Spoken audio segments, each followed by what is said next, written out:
naye ni mtu ambaye anakuwa katika watu amepita kwake yeye mwanamke, kisha akawaonyesha watu kana kwamba yeye ameinamisha macho yake, si mwenye kutizama yale ambayo ya haramu. Watu wanapoghafilika na yeye, anakuwa ni mwenye kunyanyua macho yake hayo na kumtazama yule mwanamke, ikiwa hakuvaa stara, amevaa kwa kujipamba, amejiremba, hali ya kuwa anakusudia kufitinisha watu. Ameyataja haya al-Imam al-Baghawi katika tafsiri yake. Fallahu ya'lamu khafaya an-nufus wa dakhail al-qulub fala yaghtarra mughtar bisitri Allah alayhi. Allah jalla wa ala anatambua yale ambayo yaliyojificha katika nafsi na yale yaliyoingia ndani ya mioyo, basi asighurike mwenye kughurika kwa kustiriwa na Allah tabaraka wa taala kwa yale ambayo anayoyafanya, kwamba Allah tabaraka wa taala amekustiri kutokamana na khiana ambazo unazifanya sawasawa kwa familia yako, kwa mkeo, kwa watoto wako, au kwa muislamu mwenzio. Ikawa Allah amekustiri kutokana na ile khiana, basi wewe ukaghurika na yale ambayo unayoyafanya na ukajiona uko sawa sawa. Ayuha almuslimun, inna at-taubata babuha maftuhun faman waqa'a fi min dhalik falyubadir bit-taubati an-nasuha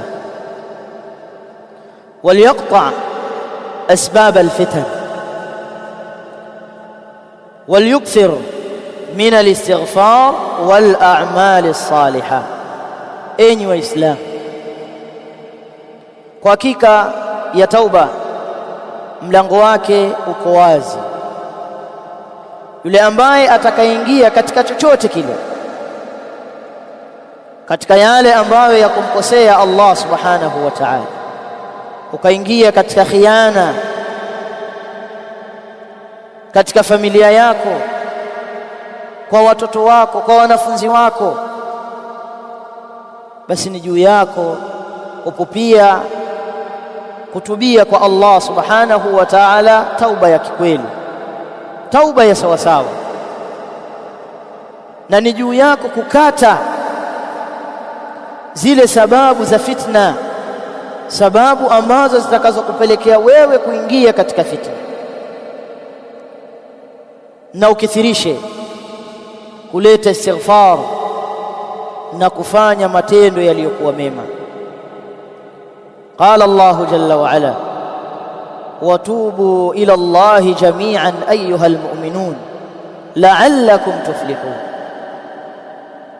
Asema Allah subhanahu wa ta'ala, natubieni kwa Allah tabaraka wa taala nyote enyi waumini, huenda mkawa ni wenye kufaulu kwa kurejea kwa Allah subhanahu wa taala, kwa sababu tunapomkosea Allah tabaraka wa taala tukafanya haraka ya kurejea kwake yeye Allah subhanahu wa taala kwa kutubia na kutaka istighfar kwake yeye Allah jalla wa azza, itakuwa sababu ya sisi kuwa ni wenye kufaulu kwa Allah subhanahu wa ta'ala. Tunamwomba Allah tabaraka wa ta'ala ayatengeneze majumba yetu na majumba ya Waislamu wote kwa ujumla. Tunamwomba Allah subhanahu wa ta'ala awahifadhi wake zetu na watoto wetu, na atuepushe na fitna Allah subhanahu wa ta'ala, zile ambazo zimedhihiri na zile ambazo zilizojificha. Wa sallallahu wa sallama ala nabiyyina Muhammad وعلى آله وصحبه أجمعين.